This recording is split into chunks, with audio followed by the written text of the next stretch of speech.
உன் சந்ததி இவ்வளவாக இருக்கும் என்று சொல்லப்பட்டபடியே தான் அநேக ஜாதிகளுக்கு தகப்பனாவதை நம்புவதற்கு ஏதுவில்லாதிருந்தும் அதை நம்பிக்கையோட விசுவாசித்தான். Faith is believing the word even though there are no favorable circumstances. சாதகமான சூழ்நிலைகள் இல்லாமல் இருந்த போதும் தேவனுடைய வார்த்தையை பற்றி கொண்டு அதையே விசுவாசிப்பது தான் விசுவாசம். சாதகமான சூழ்நிலை ஒன்றும் இல்லை, ஒன்றும் கைகூடி வர்ற மாதிரி தெரியல. நீங்கள் விசுவாசத்தில் ஏதாவது சாதிச்சவங்களை யாராவது கேட்டு பாருங்கள், அவங்க சொல்லுவாங்க, ஆமாங்க ரொம்ப நாள் ஒன்றுமே தெரியல, எது நடக்கும்னே தெரியல, என்ன நடக்க போகணும் ஒன்று கண்ணுக்கு ஒன்றுமே எட்டலை, ஒன்று நடக்கவே நடக்காதுதான் எல்லாம் சொல்கிறாங்க, பார்க்குறவங்கெல்லாம் நடக்காதுன்னு தான் சொல்கிறாங்களோ, நடக்கும்னு சொல்கிற ஒரு ஆள் கூட இல்லையே. சாதகமான சூழ்நிலை ஒன்றுமே இல்லையே, ஒரு சாதகமான சூழ்நிலை கூட இல்லையே. ஆபிரகாம் பார்க்குறான், மனைவியை ஏறெடுத்து பார்த்தா ஒரு சாதகமான சூழ்நிலையும் இல்லை, எல்லாம் சுருக்கம் விழுந்த அந்த அம்மா வயசாகி தள்ளாடிக்கிட்டு இருக்குது. இதை பார்க்க இதை ரொம்ப பார்த்தா அவனுக்கு விசுவாசம் பலவீனமாயிடும், அதனால் கொஞ்சம் பார்க்காம இருக்கலாம். இந்த அம்மாவை பார்த்தா நம்ம கெட்டு போயிடுவோம் போல, நம்மளை கண்ணாடியில் பார்த்தா இன்னும் அதோட மோசமாக இருக்குது, இவன் அந்த அம்மாவோட மூத்தவன். சாதகமான சூழ்நிலை எதுவும் இல்லை. கேட்குறான், சாரா அம்மா வயிற்றுல தான் நவர்ற மாதிரி இருக்கா, ஏதோ கொஞ்சம் லேசா பெருசாக இருக்க மாதிரி இருக்குது. இல்லை கொஞ்சம் ஜாஸ்தி சாப்பாடு சாப்பிட்டது, அப்படி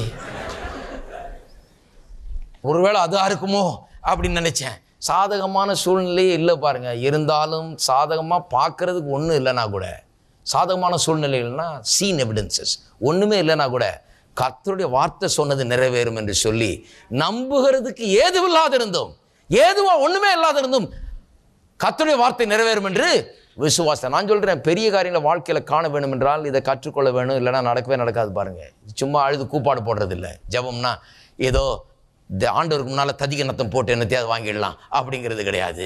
ஆண்டவர் சொல்கிறாரு, உனக்கு அற்புதத்தை எப்படி உண்டாக்குறது நான் கற்றுத்தர்றேன், என்னை போல் நீ எப்படி செயல்பட வேணும் என்று கற்றுத்தர்றேன், நான் இப்படி தான் செயல்படுறேன், நீ அப்படியே செயல்படலாம், நீ என் பிள்ளை, என்னை போல வாழ கற்றுக்கொள், விசுவாசத்தால் நீதிமான் பிழைப்பான். ஏனென்றால் விசுவாச தேவனுக்கு பிறந்த விசுவாச பிள்ளை, சிங்கத்துக்கு பிறந்த சிங்கம் இது.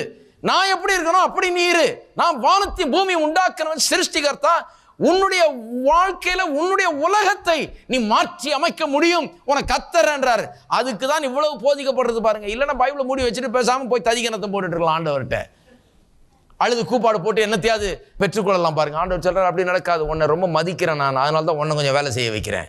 ஏன்னா நீ அறிவுள்ளவன், நீ சிந்திக்கக்கூடியவன், செயலாற்றக்கூடியவன், தீர்மானம் பண்ணக்கூடியவன், உனக்கு அதனால தான் வாயை திறந்து நான் ஊட்டி விடுறதில்லை.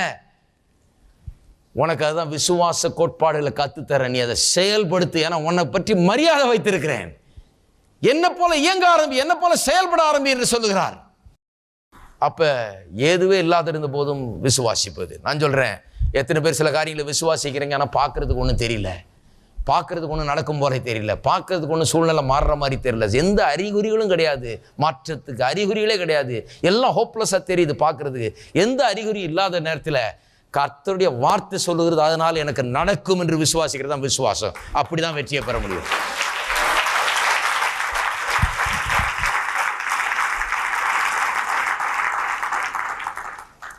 ஐந்தாவது 19ஆம் வசனம், அவன் விசுவாசத்திலே பலவீனமாய் இருக்கவில்லை. அவன் ஏறக்குறைய 100 வயது உள்ளவனாய் இருக்கும்போது தன் சரீரம் செத்து போனதையும் சாராளுடைய கற்பம் செத்து போனதையும் எண்ணாதிருந்தான். Faith is believing the word in spite of contrary evidences. விசுவாசம் என்பது என்ன? absence of favorable evidences. அதாவது சாதகமான சூழ்நிலை இல்லாது இருக்கிறது ஒன்று, எதிர்மறையான சூழ்நிலை இருக்கிறது வேற ஒன்று. இது ரொம்ப ஸ்ட்ராங் பாருங்க. சாதகமான சூழ்நிலை இல்லைன்னா கூட கொஞ்ச நேரம் பேசாமல் இருந்தாலும் சரி, ஒன்று நடக்கிற மாதிரி தெரியல, நாளைக்கு எதாவது நடக்கும் போல இருக்கு, நாள் நினைக்க பேசாமல் இருக்கலாம். ஆனால் எதிர்மாறா சூழ்நிலை இருக்குன்னா ஒன்று விசுவாசிக்கிறீங்க, அதுக்கு நேர் எதிர்மாறா நடக்குது. ஒரு காரியத்தை நம்பி இருக்கிறீங்க, நம்பி அங்கே போறீங்க, அவங்க இல்லைன்றாங்க. எத்தனை பேர் இது மாதிரி சூழ்நிலையில் இருந்துருக்கிறீங்க? போய் அங்கே இது நடந்துரும் போறீங்க, அவங்க இல்லைங்கிறாங்க. அப்படியே முகத்தில் அப்படியே கதவை சாத்தின மாதிரி இருக்கு. அவ்வளோதான், இல்லை, முடியாது, நடக்காதுங்க, யாரும் தரமாட்டாங்க, ஒன்றும் பண்ண மாட்டாங்க, நடக்காது அப்படிங்கிறாங்க. அதுதான் எதிர்மறையான சூழ்நிலைகள். அப்போ காரியம் என்ன? எதிர்மறையான சூழ்நிலையில் இருந்த போதும் தேவனுடைய வார்த்தையே உண்மையே என்று நம்பி விசுவாசிப்பதுதான் விசுவாசம். எதிர்மறையான சூழ்நிலைகள் மத்தியில் சுகத்தை நம்பி கொண்டிருக்கீங்க, ஆனால் பார்க்கறதெல்லாம் வியாதி தான். சுகத்தை நம்பி கொண்டிருக்கீங்க, ரிசல்ட் எல்லாம் நெகட்டிவாக வருது. சுகத்தை நம்பி கொண்டிருக்கிறீர்கள், டாக்டர் எல்லாம் நெகட்டிவாக சொல்றாரு. பிசினஸ்ல ஏதாவது ஒரு வாசல் திறக்கும் நம்புறீங்க, ஆனா எல்லாம் சொல்றாங்க முடியாதுங்கிறாங்க. யாரும் லோன் தர மாட்டேங்கிறான், ஒரு ஆளும் கதவை திறக்க மாட்டேங்கிறான், ஒரு ஆள் கூட கொஞ்சம் முடியும் ஒரு வார்த்தையாவது கொஞ்சம் ட்ரை பண்ணுங்கன்னு கூட சொல்றதுக்கு ஆளு இல்லை. சிலருக்கெல்லாம் விளங்குது நல்லா, ஏன்னா அது அந்த பாதியில் வந்திருக்கிறீங்க. ஆனா கர்த்தர் சொல்றாரு நடக்கும். கர்த்தர் நடக்கும் சொல்றதுனால அது நடக்கும். 100 வயசா இருந்தாலும் நடக்கும், 90 வயசா இருந்தாலும் நடக்கும். குழியில தூக்கி யோசேப்பு ஆழத்துல போட்டாலும் நடக்கும், ஜெயில போட்டாலும் நடக்கும், எங்க போட்டாலும் நடக்கும். கர்த்தர் சொல்றார் நடக்கும்னா நடக்கும். எந்த சூழ்நிலையும் பார்க்க கூடாது, நடக்கும். விசுவாசம் தான் பாருங்க. 100 வயது உள்ளவனா இருக்கும்போது, 100 வயது உள்ளவனா இருக்கும்போது எப்படி இருக்கும் பாருங்க. பாவம் தள்ளாடுற வயசுல அவன் தன் சரீரம் செத்து போனதையும், சரீரம் செத்து போயிடுச்சுன்னா with reference to child birth, பிள்ளை பெறுறதுன்னு வரும்போது இது as good as dead, செத்தது மாதிரி சரீரம். அதுதான் இருக்குது. இனிமே எங்க பிள்ளை பெறுறது? சரீரம் செத்து போன இன்னும் சாகலை, உயிரோட தான் இருக்கிறான். ஆனால் பிள்ளை பெறுறது முடியாத காரியம். சரீரம் செத்து போயிருக்குன்னு 1000 பேர் சொல்றான், போச்சு அவ்வளோதான், இனிமே என்னையான்றான். இல்லை இல்லை இல்லை, செத்து போல. கர்த்தர் மரித்தோரை உயிர்ப்பிக்கிற தேவன், இல்லாதவர்களை இருக்கிறவர்கள் போல அழைக்கிற தேவன், the God of the impossible, சாத்தியமாக்குகிற தேவன். மலைகளை பெயர்ந்து போ என்று சொன்னால் பெயர்ந்து போன்னு சொல்லியிருக்காரு. அப்பேற்பட்ட தேவன். நான் அவரை மாதிரி ஆளா இருக்கிறேன். நான் அவரை போல நான் இப்ப பேச ஆரம்பிச்சிட்டேன், அவரை போல விசுவாச ஆரம்பிச்சிட்டேன். அவருடைய வார்த்தை எனக்குள்ள வந்து விட்டது, தேவனுடைய வார்த்தை எனக்கு உண்டாயிருக்கிறது, என் இருதயத்தை நிரப்புகிறது, அதை நான் வாயில பேசுகிறேன். புதிய சூழ்நிலையை நான் உருவாக்க போறேன். அதான் விசுவாசம் பாருங்க. சரீரம் செத்து போனது எண்ணல, சாராளுடைய கற்பம் செத்து போனதையும் எண்ணல. எண்ணாது இருக்கும்போது ஒரு பெரிய அற்புதம் நடக்குது. சாராளுடைய கற்பத்தில் ஒரு அற்புதம் நடக்குது. அப்படியே சொல்லியிருப்பாருங்க, எண்ணாது இருந்தான். எண்ணாது இருந்தான்னா என்ன? யாராவது இல்லைப்பா அவன் மனைவியுடைய கற்பம் செத்து போச்சுன்னு சொன்ன உடனே இவன் 1 2 3 4 10,000 வரைக்கும் கவுண்ட் பண்ணிட்டு இருந்தானா எண்ணாமல் இருக்கிறதுக்கு? பார்க்கும்போதெல்லாம் அதை எண்ணாதப்பா அப்படின்னு சொன்னா, அதான் ஒரு டாக்டர்கிட்ட ஒருத்தன் போனானா, அவனுக்கு மைண்டில் தான் கோளாறு, உடம்புல ஒன்றும் இல்லை. அவனுக்கு எப்படி சொல்கிறது? சொன்னால் அவனுக்கு விளங்குற மாதிரி சொல்லணும். அதனால் டாக்டர் சொன்னாராம், மாத்திரையை கொடுத்து இந்த மாத்திரையை காலையில் மாலையில் தினந்தோறும் சாப்பிடு. ஆனால் சாப்பிடும்போது குரங்க ஞாபகம் வச்சுக்கூடாது, குரங்க நினச்சி பார்க்கக்கூடாதுன்னு. இவன் குரங்க நினைக்கிறது இல்லை, இவர் சொன்னதுனால இப்போ சாப்பிடும்போதெல்லாம் குரங்க நினைக்கக்கூடாதுன்ற ஞாபகம் தான் வருது. குரங்க நினைச்சிட்றான், எல்லாம் கெட்டு போச்சு பாருங்க. அது மாதிரி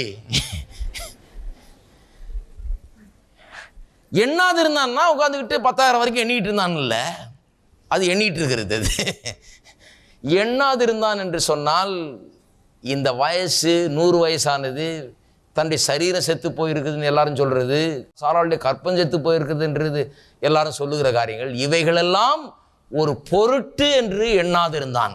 இவைகளெல்லாம் தன்னுடைய அற்புதத்திற்கு ஒரு தடையாக இருக்கும் என்று அவன் எண்ணவில்லை. இந்த இல்லை இல்லை முடியாது முடியாதுன்னு 1000 பேர் சொல்றார்களே, இயற்கை சூழ்நிலைகள் சொல்லுகிறதே, எதிர்மறையான சூழ்நிலையில் சொல்லுகிறதே, அவைகள்லாம் சொன்னால் கூட அவைகள் தன்னுடைய அற்புதத்துக்கு, தேவனுடைய வார்த்தை நிறைவேறதற்கு இது எதிராக இருக்க முடியாது, இது ஒரு இடையூறாக இருக்க முடியாது. இவைகள் எல்லாம் தகத்தெறிந்து விட்டு தேவனுடைய வார்த்தை வந்து நிறைவேறும் என்று அவன் விசுவாசிக்கிறான். அதுதான் எண்ணாது இருந்தான். எண்ணாது இருந்தான்னா இதை ஒரு பெருசா நினைக்கல, பிரச்சனையை ஒரு பெருசா நினைக்கல. அநேகருடைய ஜபங்கள் என்ன, பிரச்சனையை பெருசாக்குறது தான் ஜபமா இருக்குது. தேவனுடைய வார்த்தையை பெருசாக்குறது தான் ஜபம். அருமையானவர்களே, நான் சொல்லுகிறேன், தேவனுடைய வார்த்தையை பெருசாக்குங்கள். ஜபத்திலே தேவனுடைய வார்த்தையை எண்ணி பாருங்கள். பிரச்சனை எண்ணிட்டு இருக்காதீங்க. ஆண்டவரே பிரச்சனை, ஆண்டவரே பிரச்சனை, ஆண்டவரே பிள்ளை இல்லை, ஆண்டவரே காசு இல்லை, ஆண்டவரே இது சமாதானம் இல்லை. இல்லை இல்லை, தேவனுடைய வார்த்தையை எண்ணி பாருங்கள். கர்த்தருடைய வார்த்தை சொல்லுது, உன்னுடைய சமாதானம் நதியை போல இருக்கும்னு, நதிகளை போல.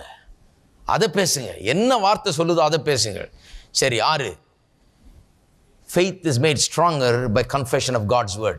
இதை பார்க்கிறோம் 21ஆம் வசனத்திலே. தேவனுடைய வார்த்தை அறிக்கை செய்வதன் மூலமாக விசுவாசம் பலப்படுகிறது. 21ஆம் வசனம், தேவன் வாக்குத்தத்தம் பண்ணினதை நிறைவேற்ற வல்லவராய் இருக்கிறார் என்று முழு நிச்சயமாய் நம்பி தேவனை மகிமைப்படுத்தி விசுவாசத்தில் வல்லவரானான். பாருங்க, நம்பி, என்ன நம்பி? வாக்குத்தத்தம் நிறைவேறும் முழு நிச்சயமா நம்பி தேவனை மகிமைப்படுத்தி விசுவாசத்தில் வல்லவனானா. அப்ப விசுவாசத்துல வல்லவனாகிறது எப்படின்னு கிளியர் டீச்சிங் பைபிள்ல சொல்லப்பட்டிருக்குது. என்னன்னா, சொல்லப்பட்டிருக்கிற வாக்குத்தத்தத்தை முழு நிச்சயமா நம்ப வேண்டும். நம்பினது மட்டும் போதாது, மகிமைப்படுத்த வேணும். தேவனை மகிமைப்படுத்தினான்னு என்ன பண்ணான்னு நினைக்கிறீங்க?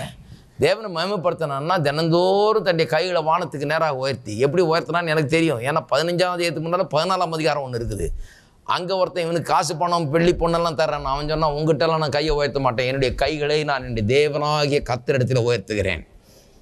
பணத்துக்கு ஆண்டவர்கிட்ட கையை உயர்த்துறதுக்கு கற்றுக்கிட்ட மனுஷன். ஐஸ்வர்யத்துக்கு ஆண்டவர்கிட்ட கையை உயர்த்துக்கிறதுக்கு கற்றுக்கிட்ட மனுஷன். வெள்ளியும் பொண்ணையும் பெற்றுக்கொள்வது ஆண்டவர்கிட்ட கையை உயர்த்துறது கற்றுக்கிட்ட மனுஷன். மனுஷனை நம்பக்கூடாது, கடவுளை நம்பணும்னு செழிப்பு விஷயத்தில் கற்றுக்கொண்ட இவன் சொல்கிறான், இந்த விஷயத்திலும் நான் கைகளை கர்த்தரிடத்தில் உயர்த்த போகிறேன்னு சொல்லி கைகளை கர்த்தரிடத்தில் உயர்த்தி, கர்த்தாவே உமக்கு ஸ்தோத்திரம், வானத்தை நான் பார்க்கும்போதெல்லாம் நட்சத்திரங்களை எனக்கு நினைவூட்டுகிறது, என்னுடைய சந்ததி இப்படி இருக்கும் என்று சொன்னீரே, உங்களுடைய வார்த்தையின்படியே எனக்கு ஆக கடவுது, எனக்கு ஆகிறபடியால் உமக்கு ஸ்தோத்திரம். ஆபிரகாம் என்று எனக்கு பெயர் கொடுத்தீர், அநேக ஜாதிகளுக்கு என்னை தகப்பனாக்கினபடியால் உமக்கு ஸ்தோத்திரம். எல்லா மகிமையும் கனமும் மோக்கு உண்டாயிருப்பதாக, உடைய நோக்கங்கள் என்னுடைய வாழ்க்கையில் நிறைவேறுவதாக என்று சொல்லி தேவனை அப்படி மகிமைப்படுத்துகிறான். அப்ப ஜெபம்ன்றது சும்மா என்னத்தையோ வார்த்தையை சொல்லிட்டு இருக்கிறது இல்லை, அழுதி புலம்பிக்கிட்டு இருக்கிறது இல்லை. தேவனுடைய வார்த்தையை முழு நிச்சயமாய் நம்பினா மட்டும் போதாது, தேவனை மகிமைப்படுத்த வேணும். கர்த்தாவே சுகத்துக்காக உமக்கு ஸ்தோத்திரம், விடுதலைக்காக ஸ்தோத்திரம், செழிப்புக்காக ஸ்தோத்திரம் என்று சொல்லி அப்படி தேவனை மகிமைப்படுத்தி, அப்படி மகிமைப்படுத்தும் போது கர்த்தருக்கு நன்றி செலுத்துறது தான் ஜெபம். பாருங்க, அநேக நேரத்தில் ஸ்தோத்திரத்தோடு கூட விண்ணப்பங்களை தேவனுக்கு தெரியப்படுத்துங்கள் அதெல்லாம் சொல்லியிருக்கு பிலிப்பியர் 4:6. ஸ்தோத்திரத்தோடு கூட தான் ஜெபம். ஜெபம் பண்ணும்போதே பெற்றுக்கொள்வோம் என்கிற நிச்சயம் இருக்கிறதுனால தான் ஸ்தோத்திரம் அதோடைய கலந்தே தான் வருது. நம்பி மகிமைப்படுத்தி விசுவாசத்தில் வல்லவனான, எல்லாம் சொல்லுவோம், முழு நிச்சயமா நம்பி தேவனை மகிமைப்படுத்தி இப்படியாக விசுவாசத்தில் வல்லவனானான். அதான், இதுதான் விசுவாசத்தில் வல்லவனாகிறதுக்கு வழி. விசுவாசத்தில் பலவீனாகிறதுக்கு வழி என்ன? பலவீனாகிறதுக்கு வழியும் அங்கே சொல்லப்பட்டிருக்கிறது 20ஆம் வசனத்தில். தேவனுடைய வார்த்தை குறித்து அவன் அவிசுவாசமாய் சந்தேகப்படாமல். விசுவாசத்தில் பலவீனமாகணும்னா என்ன தெரியுமா? பிரச்சனையே பார்த்துட்டு இருந்து பிரச்சனையே பேசினா போதும், விசுவாசத்தில் பலவீனம் உண்டாயிடும். பிரச்சனையை முழு நிச்சயமாக நம்ப ஆரம்பிச்சிருவீங்க, அப்புறம் பிரச்சனையை முழு நிச்சயமாக பேச ஆரம்பிச்சிருவீங்க. அப்புறம் தேவனை மகிமைப்படுத்துறதுக்கு பல பிரச்சனையை பேசும்போது யாரை மகிமைப்படுத்துகிறோம்? சாத்தானை தான் மகிமைப்படுத்த ஆரம்பிக்கிறோம். அப்போ விசுவாசத்தில் வல்லவர்களாக போகிறதில்ல. எதில் வல்லவர்களாகிறோம்? அவிசுவாசத்தில் வல்லவர்களாகிடுறோம். இதெல்லாம் ரொம்ப முக்கியமாய் கற்றுக்கொள்ள வேண்டிய காரியங்கள். நாம்